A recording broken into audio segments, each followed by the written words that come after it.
Hey guys, welcome back to Behind the Feast. Today we're going to be doing a Tilta float balancing video. I know we've done one before, but this one is going to be done with all of our new modifications because we figured if we advertise the float with our modifications, we might as well show you how to balance it. So before we get into the balance, let's talk about this cart here. So we talked about this cart in the 1-year review, but we didn't really get to show it to you. So it's how we transport all of our equipment. We got it from Harbor Freight. You can get it online. We're gonna have links down below. We also recommend getting pneumatic wheels with it.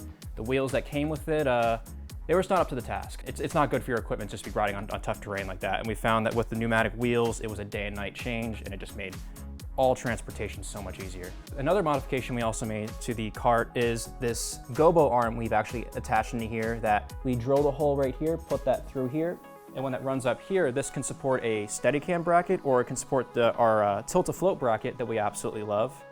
And that way we can dock the Steadicam right onto here and do all of our balancing. So the first step when balancing the float is you want to make sure that everything's good right here on the head. Sometimes I balanced the RS2 on the float while it was on here, and sometimes I prefer to do it here. I think I kind of lean towards doing it here now. I tried doing it up there to try to improve the overall pendulum balance, and I think that I've gotten the best results when I made sure it was all set right here. Now, I'm not going to show you how to balance it on the RS2. I think if you're considering the float, you probably already know how to do that, and if you don't, there's plenty of amazing videos out there that can show you how to do it. So this has already been balanced. I did this before we hit record.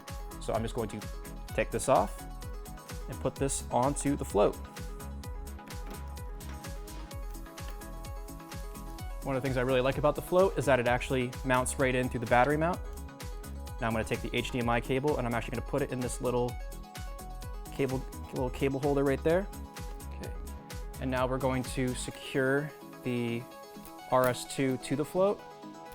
That is something I really do like about the float, is that it does have very secure mounting for your gimbal. Some of the other ones that just have like a screw mount or just like a tripod plate keeping it on there really make me anxious. So I like that there's actually a really secure option right there designed specifically for the RS2. Okay, now that we're in position, we're going to plug in the P-tap. I'm going to turn this so you can see it better.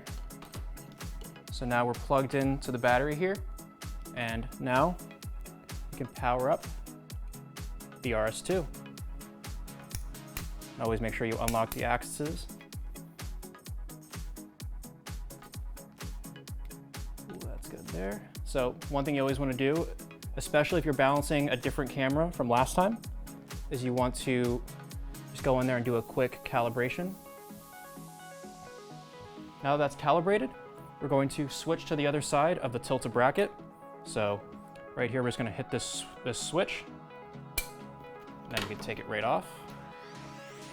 You can spin that around, tighten that, and then this right here, connect it right onto here. Now before I start this video, I completely messed up the balance, so you're going to get to see me balance every one of the axes. Before we do that, I just want to quick throw the monitor on so I have a place for the HDMI cable. We're using a Atomos Ninja here. It's the monitor I normally use. I have it connected through a Condor Blue quick release plate. And from there, I'll be able to plug in my HDMI and have that out of the way. So the first thing I want to check before I even get to the left and right and everything is just first making sure that it is neutral from top to bottom, because otherwise nothing else is going to matter.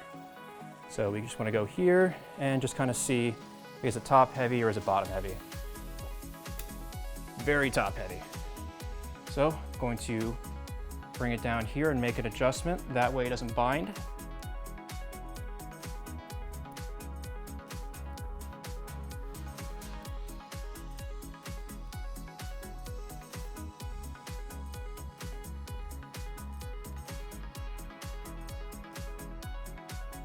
Let's see here. Wow, I think I nailed it actually initially. One thing you do want to focus on though when you adjust these arms here is that they're not a perfect connection. Like they can twist a little bit like left and right when you're extending it. So you always want to try to make sure They're lined up in the middle. Just gonna do a little adjustment right here. I think that's a pretty good start there. But now that we got that, I'm gonna bring it up here. And I'm going to put it in a position like this so you can kind of see what I'm doing. What you kind of want to do, the first test, the left and right, is you want to hold right here so you're preventing it from falling forward or backwards. And you're just going to look at what the float does. As you can see, it's very gradually panning this way and wanting to fall over. And now it's speeding up. There we go. So that means that it is very heavy to the left at the top here. So now we're actually going to explain one of our first modifications to the float. So up here, initially, when you get the float, it's a forward and backwards adjustment. But the problem is that whenever you balance the camera up here, you're always going to balance for that front. And so you're always going to, the center of gravity, once the float is balanced, like up here, it's always going to be perfectly centered here, forward and backwards. So a left and right adjustment makes a lot more sense.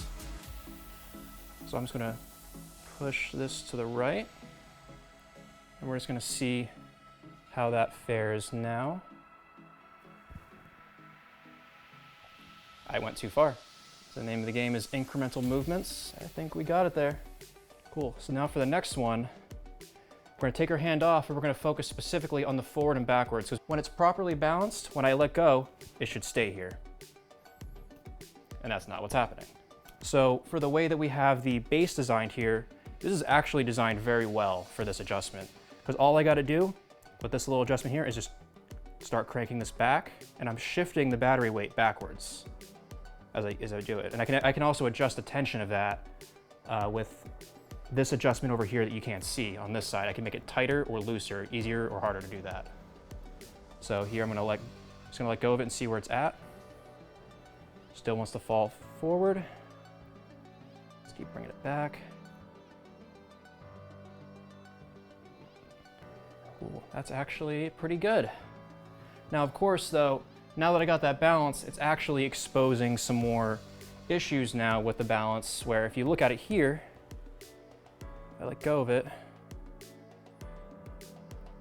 See, it's going a little Dutch, but it's not turning. That means that it's heavy to the left, but on the bottom. Because if it was at the top, it would want to spin. When it doesn't spin, that means it's here. So I'm going to adjust the weight here. And I actually have a little bubble down here.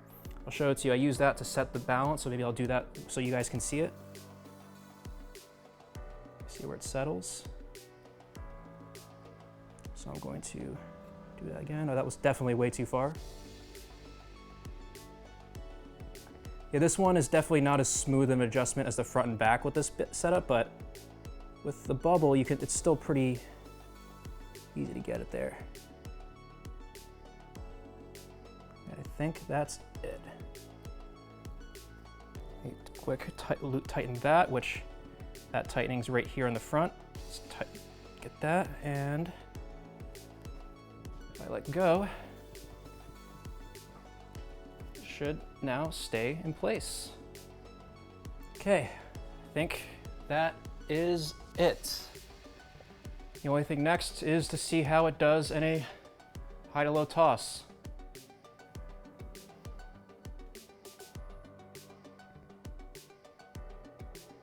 That is solid. So that stays there. Let's check in low mode. Will that sit comfortably? Yes, it will.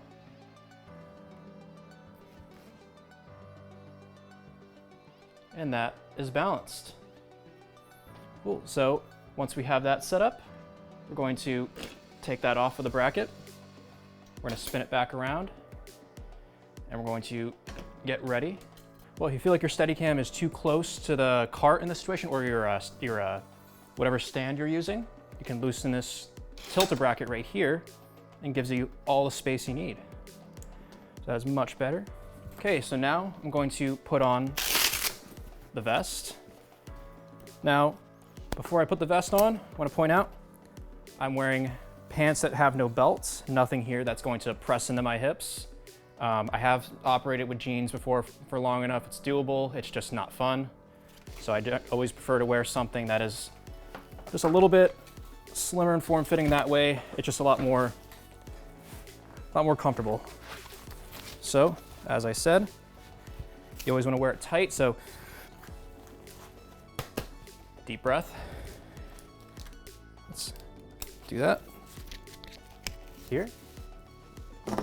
So now we're going to attach the arm, and I can do that right here. So as you can see, it's a rosette arm here, and if you look, I do have a Sharpie mark right here. That corresponds to the Sharpie mark right there. So once you find the adjustment for that one, you always want to mark it. Now the other adjustment is right here. It's another rosette arm. Now I'm not going to adjust that right here because it is that one is tricky to get it right, but you always want to loosen that. You want to definitely strain release it so it doesn't bind on you. And then you want to get that right because that's going to determine if it's going to run this way or that way. And this one here is going to determine if it's going to run at you or towards you. So let's see, with mine currently balanced, how this one looks.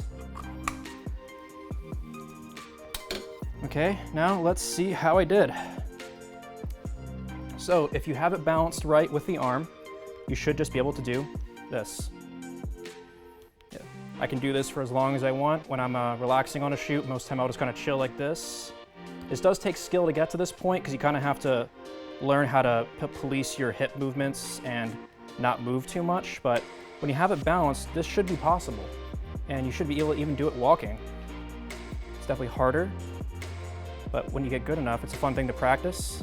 Because if you get really good at that, when you do your Steadicam movements, you're not affecting the arm anymore. You're just facilitating and then panning with your arms, doing very subtle things. If it's not balanced right, you gotta death grip this thing and then it's all shaky. So that is how you balance the float, and that's the kind of balance you wanna look for.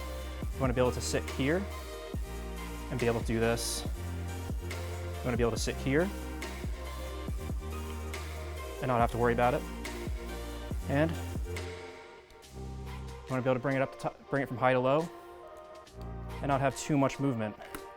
Now, of course, the float is not the Trinity. You can't always get that balance perfect, but you get it good enough, you can get some really good shots with this.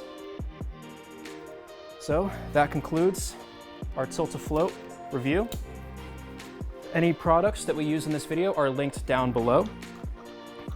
If you have any questions or concerns about the float, please leave a comment. We love answering the comments and helping you guys out.